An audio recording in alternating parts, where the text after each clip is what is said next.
ভাই মানুষকে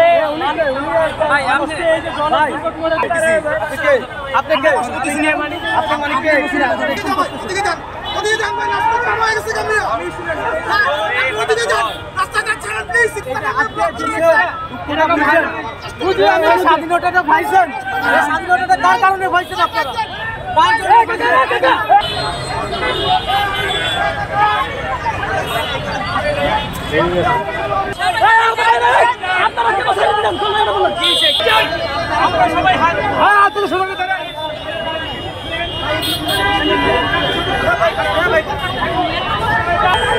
ওনার কি হয়েছে? ওনার কি হয়েছে? ওনার কি হয়েছে? ওনার কি হয়েছে? ওনাকে নিয়ে শুয়ে আছেন কেন? হ্যাঁ, তো ওনার কি এইভাবে শুয়ে আছেন কেন রাস্তায়?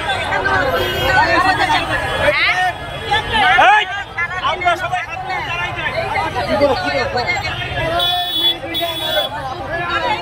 এইখানে হাসপাতালে নেন নাই কেন? আন্দোলন করে না খেয়ে অসুস্থ হয়েছে?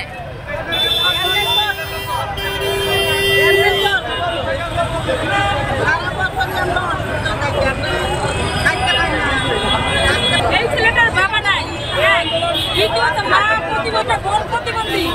আজকে দেশের জন্য এই ছেলে কি নিরস্ত্রভাবে রক্ত দিচ্ছে, দেশের জন্য করছে, কি পাইছে? আজকে রাজপথে তার চিকিৎসার টাকা নাই, তার কোনো নিরাপত্তা নাই। কেন আজকে সেই ছেলে এখনো এখানে? কেন আজকে বয়স্ক একটা মহিলা লাঠি নিয়ে রাস্তার ভিতরে কেন? আজকে যদি এই ছেলেটা সমস্ত দায়িত্ব দিত, এই ছেলেটা ভালো ট্রিটমেন্ট দরকার না? আপনারা কি চান না ওর ভালো ট্রিটমেন্ট হোক? আপনারা কি চান না ও এর ভিতরে থাকুক? আজকে এই ছেলেকে সি ক্যাটাগরি কেন? এই বাকি এই দুই ক্যাটাগরি ছাড়া আমরা যাবো না।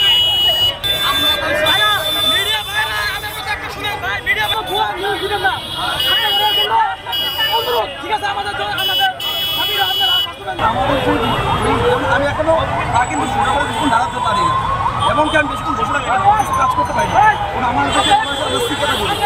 এখন এই বিষয়গুলো আমরা কি তাহলে বেঁচে গিয়ে অন্যায় করেছি? আমরা তো বাঁচার জন্য যাইনি, আমরা তো জীবন উৎসর্গ করতেই গেছি। ঘটনা চক্রে আমরা তো বেঁচে গেছি, আমি বেঁচে যাওয়ারে কি তাহলে আমাদের জন্য বোঝা হয়ে গেছে? তাদের চিকিৎসা হচ্ছে এবং সৃষ্টি করে আবার একটা বৈষম্য তৈরি করছে। আমরা এই ব্রিটিশ সরকারকে হটানোর জন্য যে যারা আমরা যুদ্ধক্ষেত্রে নেমেছি, কেউ জীবনের মায়া করে যুদ্ধক্ষেত্রে নামেছি, কেউ আমাদের ভাইরা শহীদ হয়ে গেছে, কেউ বন্ধুত্বকরণ করছে, কেউ বা হৃদয়গতভাবে অনেক ইঞ্জুরি হয়েছে।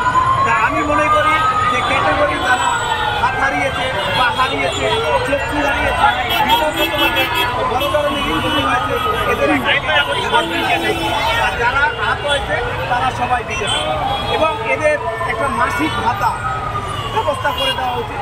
যারা আমাদের ভাইরা বা আমি দাবি করছি যে একটা পরিবার এই বর্তমান বাজারে যে একটা পরিবার খেয়ে করে যাতে বাঁচতে পারে, এই ব্যবস্থাগুলো করে দেওয়া, তাদের একটা মাসিক ভাতা, এককালীন তাদের আর্থিক সুযোগ সুবিধা দেওয়া। এবং আমি আরও বলতে চাচ্ছি যে আপনারা দেখবেন যে এই বৈষম্য বিরোধী ছাত্র আন্দোলনে আহত যারা হয়েছে, তারা বিভিন্ন দপ্তরে গেলে তারা বিভিন্নভাবে হয়রানির শিকার হচ্ছে, তারা সুচিকিৎসা পাচ্ছে এবং তারা তাদের জীবনের তাদের ফ্যামিলি নিয়ে তারা খুবই শঙ্কিত আছে। তাদেরকে বিভিন্নভাবে হুমকি ধামকি দেওয়া হচ্ছে। আমরা এই দাবিগুলো নিয়ে আজকের এখানে আসছি এবং যারা আহত করে সুস্থ হয়েছে